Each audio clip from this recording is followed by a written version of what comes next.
Hey, it's Dr. Schmidt. So I've been to 5 big seminars this spring, all on nutrition. I love going to seminars. And there were thousands of people in attendance if you put them all together, and dozens of speakers. And I see throughout the field that there are some missing points in ketosis. It's time to update your knowledge on ketosis. I'm going to do that right now for you. So the first one is that regarding the 3 macronutrients, fat, protein, carbs, the only thing that matters to get into ketosis is that your carbohydrates are less than 20 grams a day. It's got to be low. The protein can be high or low. The fat intake can be high or low. Doesn't matter.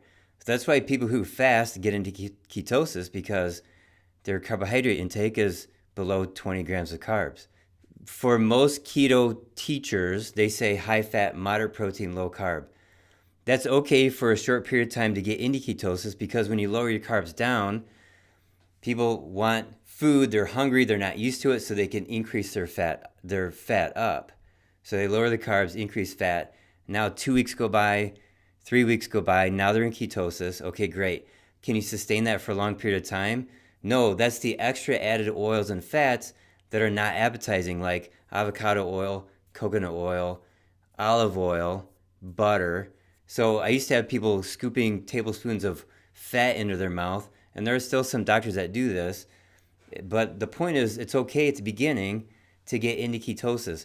But once you're in ketosis, you lower the fat intake down. That way you're losing weight. And then your protein can be high. No, protein does not kick you out of ketosis. Protein does not burn like sugar physiologically or clinically. Even I used to say that it does, that it burns like sugar clinically.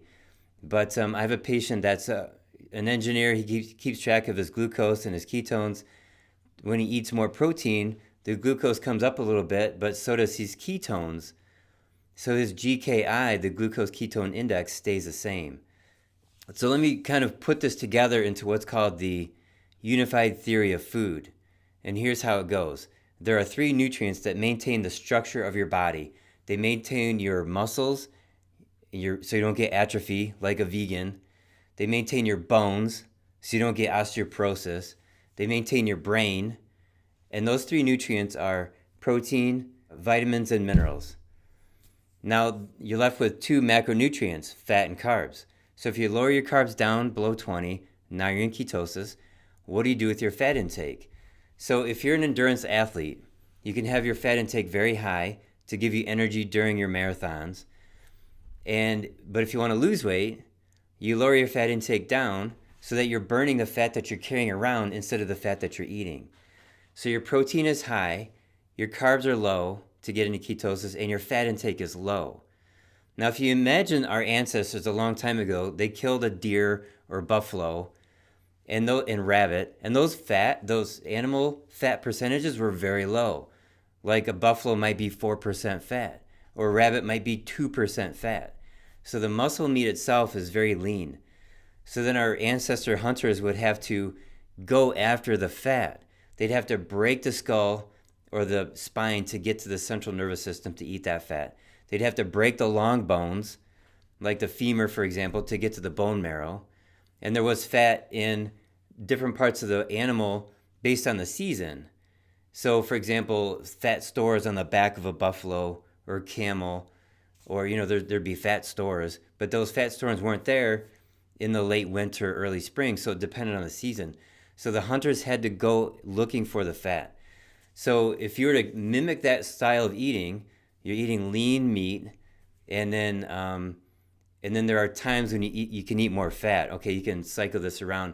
But if you've been eating a high-carb diet for a long time and you have a lot of weight to lose, there's no need to eat the fat, like from high-fat steaks or fatty fish, or add extra butter to your meat, or fat bombs and keto desserts and like bulletproof coffee, butter coffee. All that stuff becomes unnecessary because you're burning the fat that you're carrying around.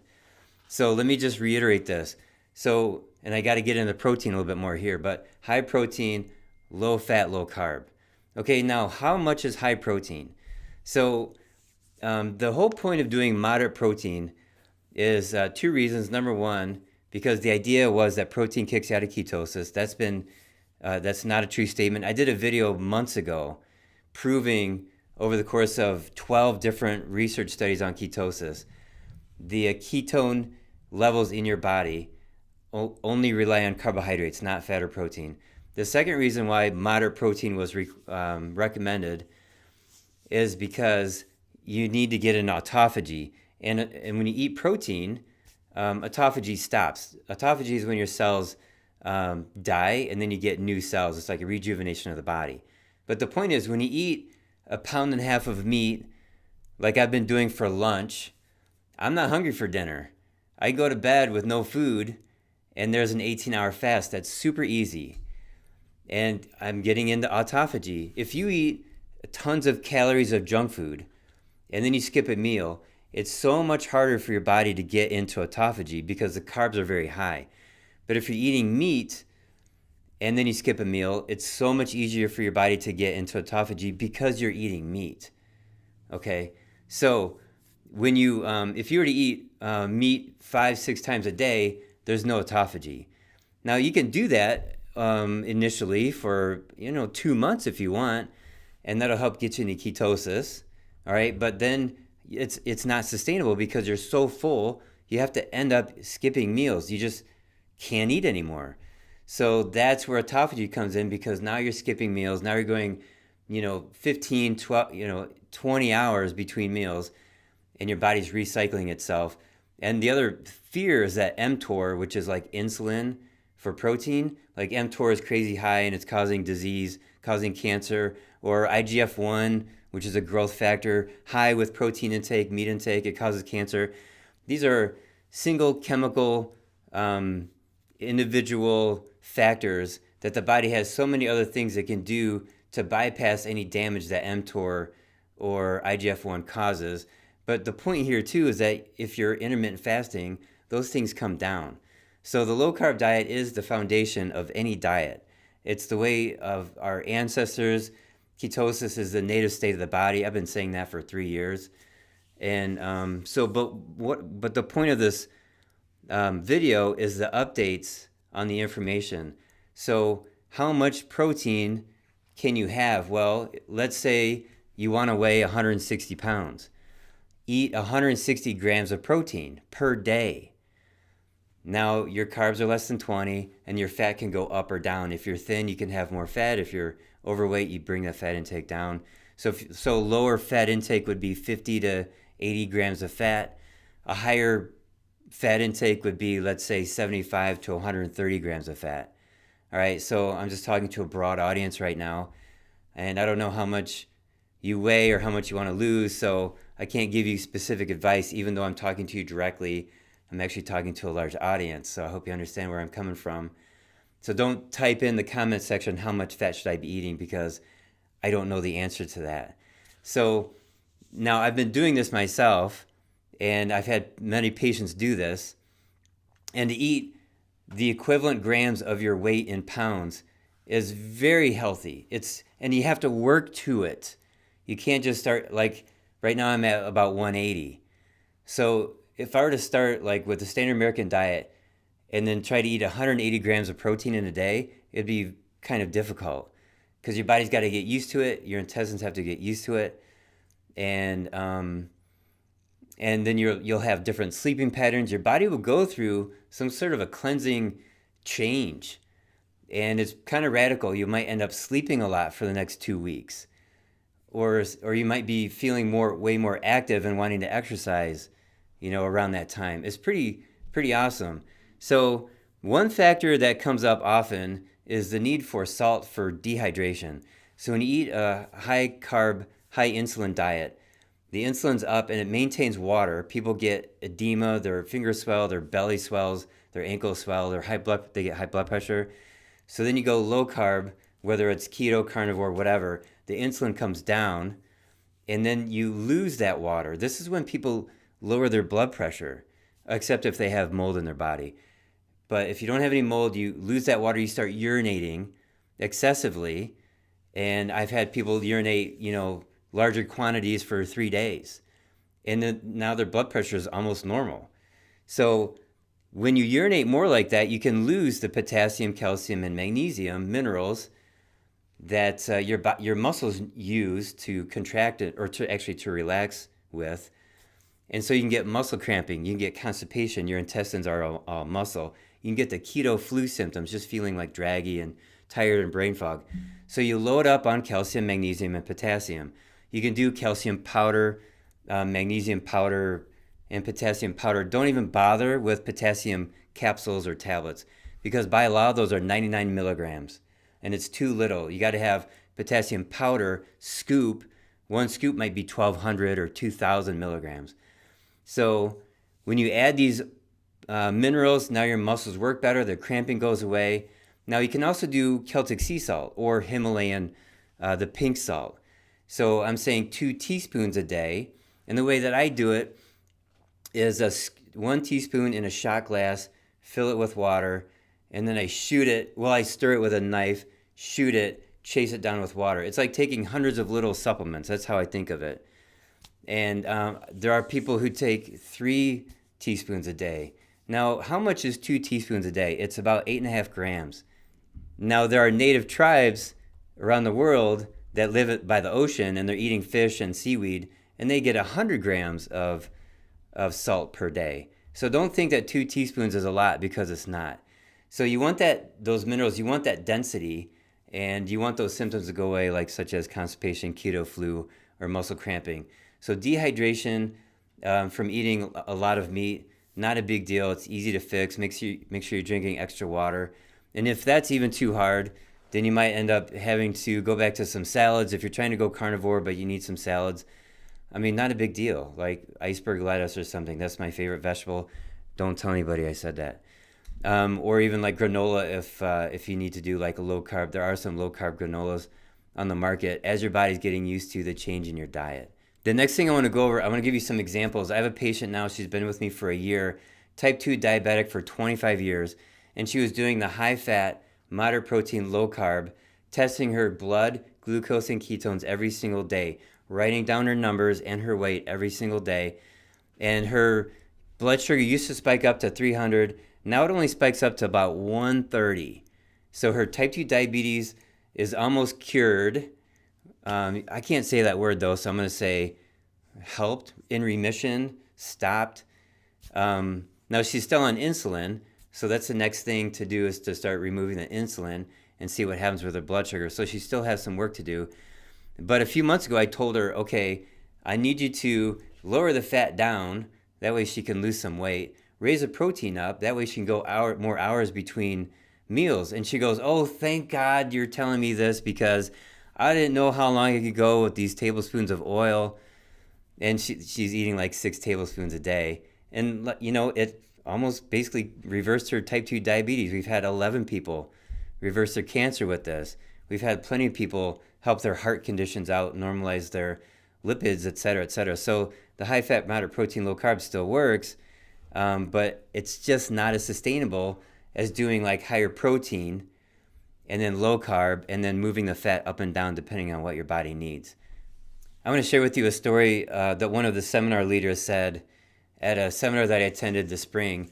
And he's not a keto advocate, but his story is very interesting. This is what he said.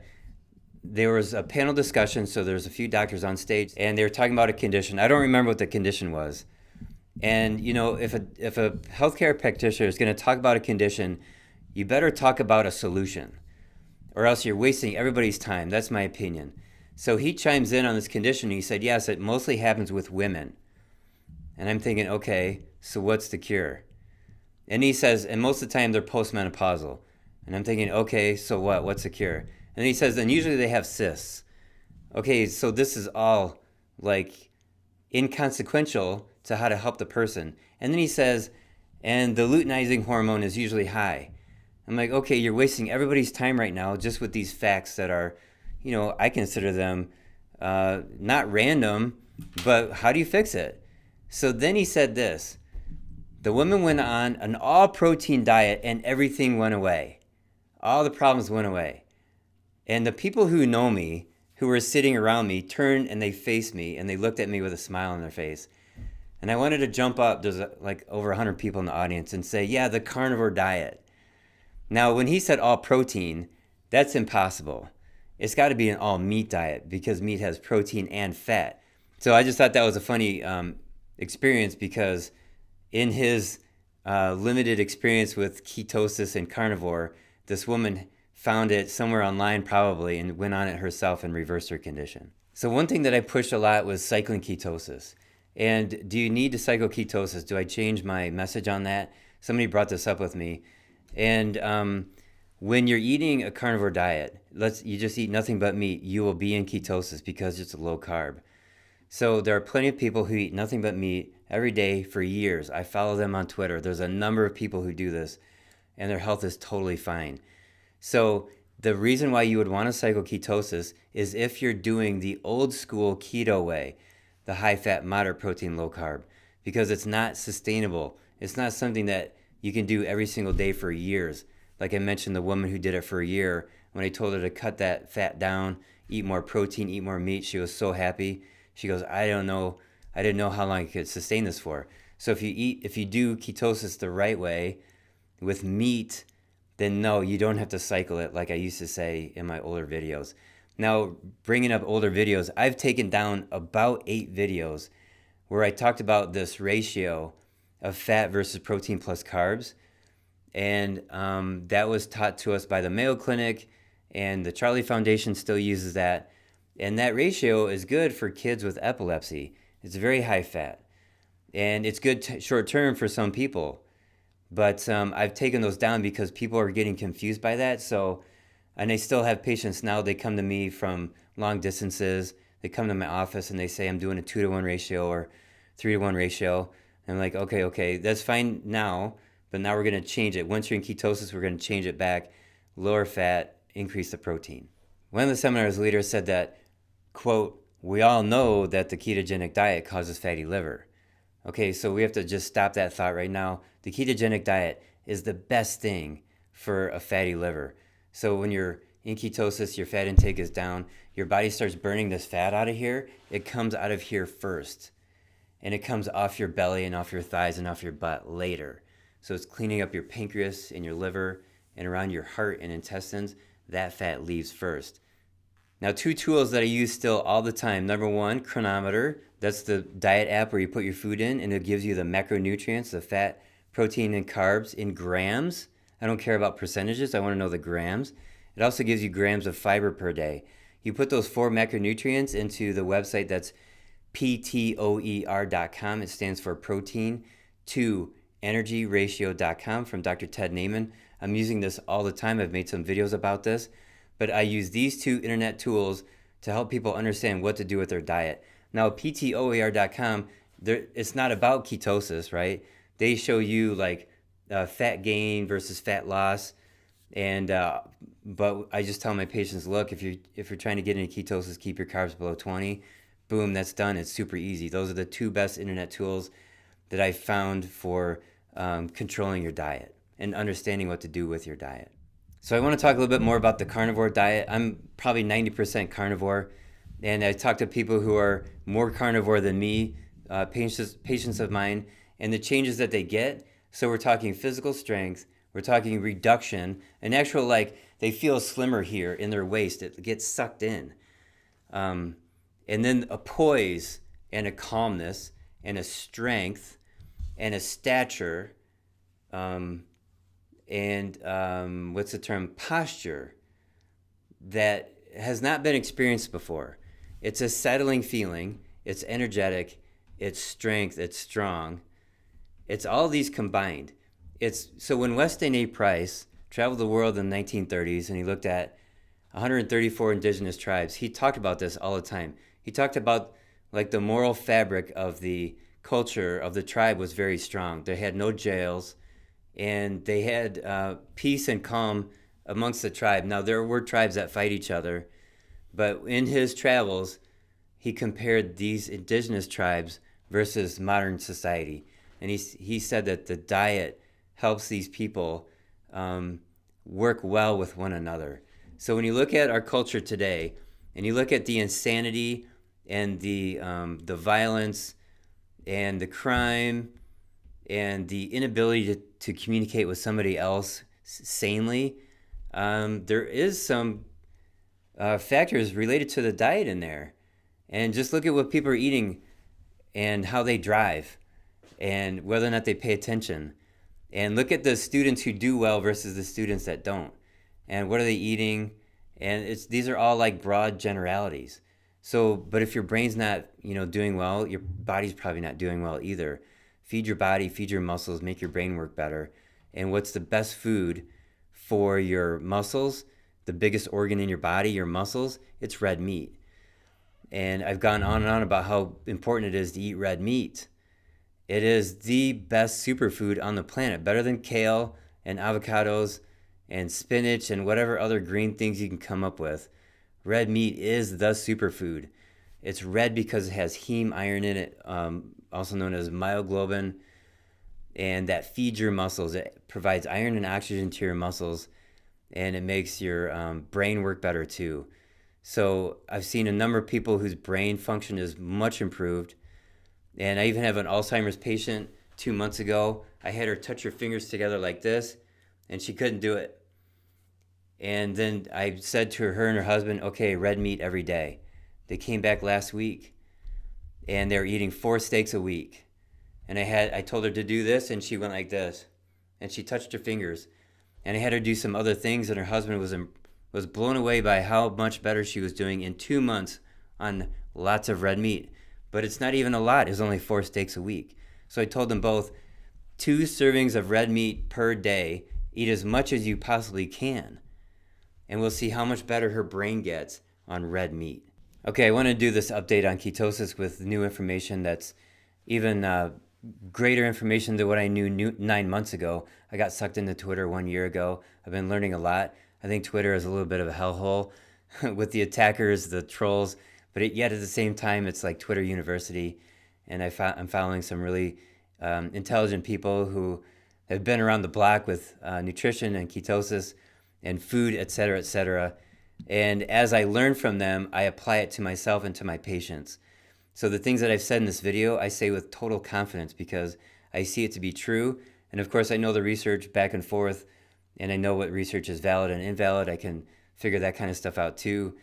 And so if you're interested in being a patient of my office, then this video is very important because if we decide that ketosis is good for you, then these are the steps it takes to get there, to do like baby steps. Or you could just eat meat and tackle whatever symptoms come about from that, maybe constipation or muscle cramps or something like that, or maybe some gallbladder discomfort.